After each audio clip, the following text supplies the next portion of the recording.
Imagine a world where video games vanished overnight, erased from our lives as if they never existed.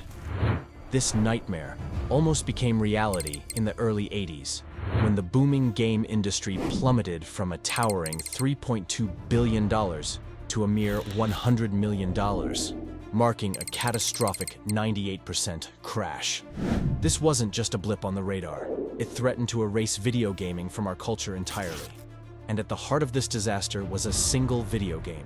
A game so disastrous, it's hailed as the worst of all time. What game could wield such power to nearly obliterate an entire industry? Stay tuned as we dive deep into the story of the crash that almost ended it all.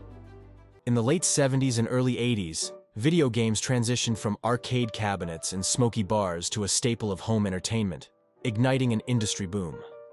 The Atari 2600, a marvel of its time, introduced gamers to a world where colorful adventures awaited in the comfort of their living rooms.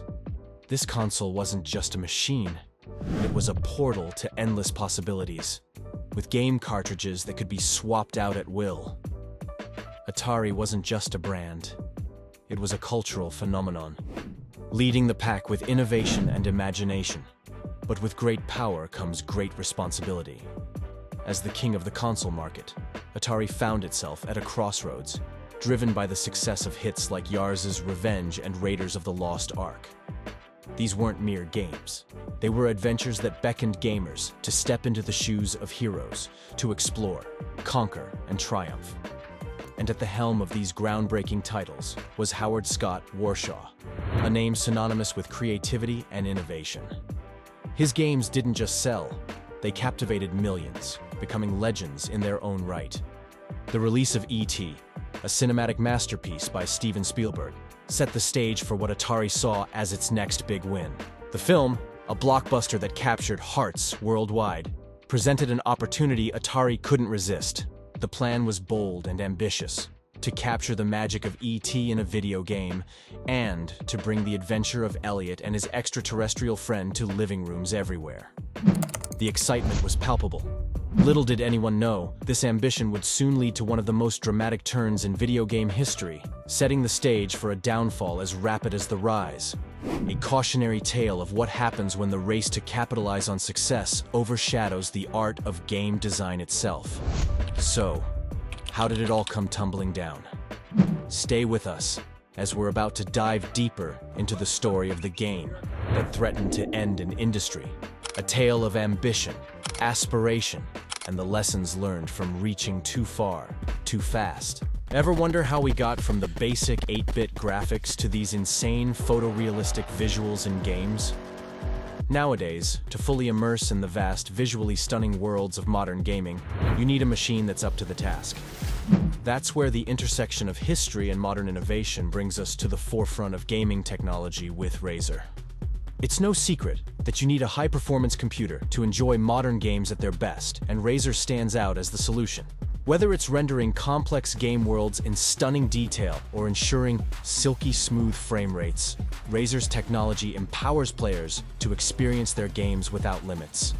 Razer doesn't stop at hardware. They extend their prowess to gaming chairs for comfort during those long gaming sessions, backpacks to carry your gaming gear, and even products tailored for content creators who share their gaming adventures with the world. Ready to get your hands on the most powerful gaming products to exist? Click the link in the description below to change the way you play games for the better. In a twist that reads like a Hollywood script, Howard Scott Warshaw, already a legend for his groundbreaking work on games like Yars' Revenge and Raiders of the Lost Ark, received a call from Atari's CEO that would forever etch his name in video game lore. The challenge? To create a game based on E.T., the blockbuster film, in just 5 weeks. An impossible deadline, especially considering Raiders took 8 months. The urgency was clear. Miss the Christmas release, and the project would be shelved. Warshaw, fueled by ambition and the thrill of a challenge, accepted without hesitation. But there was another catch. In just 2 days from the call with Atari CEO, Warshaw had to design and pitch the game to the one and only Steven Spielberg. Imagine the scene. 2 days to conceive a game worthy of Spielberg's vision. An idol to Warshaw. The pressure was immense, the stakes astronomical. Warshaw's pitch, a culmination of sleepless nights and relentless dedication, met with an unexpected response. Spielberg said, and I quote, "Can't you do something like Pac-Man?" Despite the curveball, Warsaw countered respectively to Spielberg, saying that ripping off another game concept would be a disservice to his blockbuster film. Spielberg agreed. Warsaw plunged into the depths of creation, his life consumed by the ticking clock, coding at the edge of human capacity, even risking his life as his mind wove code while driving. The relentless pursuit of perfection, the sacrifice of personal safety for the sake of art, culminated on September the 1st. Warsaw, against all odds, delivered. The game, approved by Spielberg himself, was mass-produced in anticipation of becoming a holiday sensation. The marketing machine roared to life, promising an unforgettable Christmas release. Everything was anticipated to be a monumental success, a triumph of will over constraints. But as history teaches us, the brightest flames can cast the darkest shadows. What was meant to be Atari's crowning achievement would soon spiral into an unforeseen debacle, a cautionary tale of ambition, pressure, and the thin line between legendary success and monumental failure. So what happened? The release of E.T. the video game was met with unprecedented excitement, a tidal wave of anticipation that surged across the gaming community. Initially, it seemed like a monumental success, with over 1 million copies flying off the shelves, a testament to the enduring love for E.T.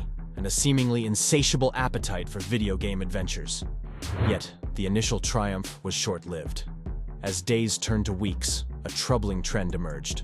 Returns began to flood in, an overwhelming sense of dissatisfaction that no one had anticipated. Gamers, young and old, found themselves lost in a maze of confusion, trapped in a game that promised adventure but delivered frustration. The fundamental flaw in E.T.'s design became its undoing. Players found themselves endlessly falling into pits, a struggle that tested patience and dented spirits. The game, crafted in a whirlwind of ambition, had missed the mark, overlooking the essence of what makes a game enjoyable: clarity, purpose, and, most importantly, fun. Critics were unrelenting, labeling E.T. as cumbersome, crude, and maddening. It wasn't just a game that had failed. It was a promise unfulfilled, a dream turned nightmare. The fallout was worse than anyone could have anticipated.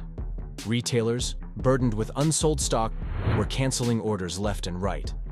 Atari, once the titan of the industry, faced a staggering $539 million loss. E.T., intended as a crowning achievement, became an absolute failure, contributing significantly to the crash that reverberated through the industry. The video game boom had turned to bust, with player enthusiasm waning and controllers collecting dust.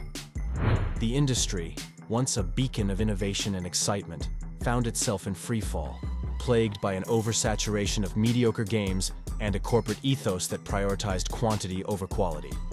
The crash was not just a financial disaster, it was a cultural shockwave. Atari, the pioneer that had led the charge, saw its workforce decimated, from 10,000 employees to a mere 2,000. The broader industry faced a reckoning, with numerous companies collapsing under the weight of their ambitions. The E.T. debacle wasn't just a game's failure.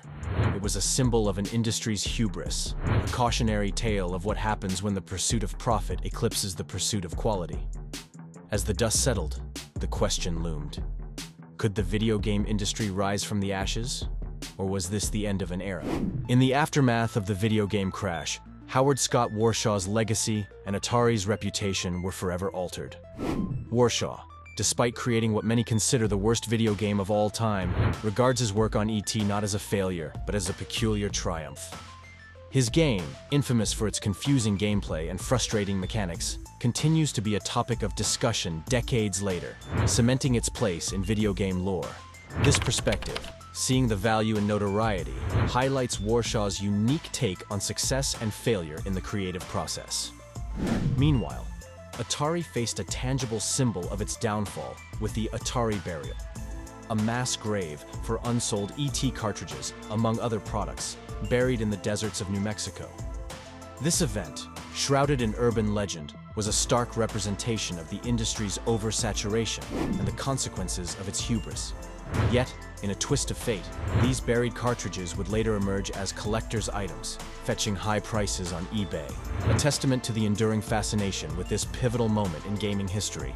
The video game industry's crash, a period marked by financial losses and waning public interest, seemed too big to handle. For 2 years, the landscape was barren, with no title strong enough to resurrect the industry's former glory. Then, in 1985, a new champion emerged: Nintendo.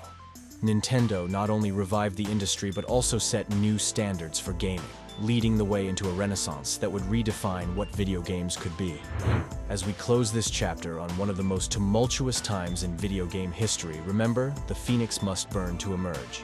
And speaking of emerging, if you were intrigued by the wild twists and turns of the video game industry's past, check out our last video as we dive into the creation of the ESRB rating system, a pivotal development that transformed the gaming landscape, ensuring games like Grand Theft Auto would be reserved for those 18 and above.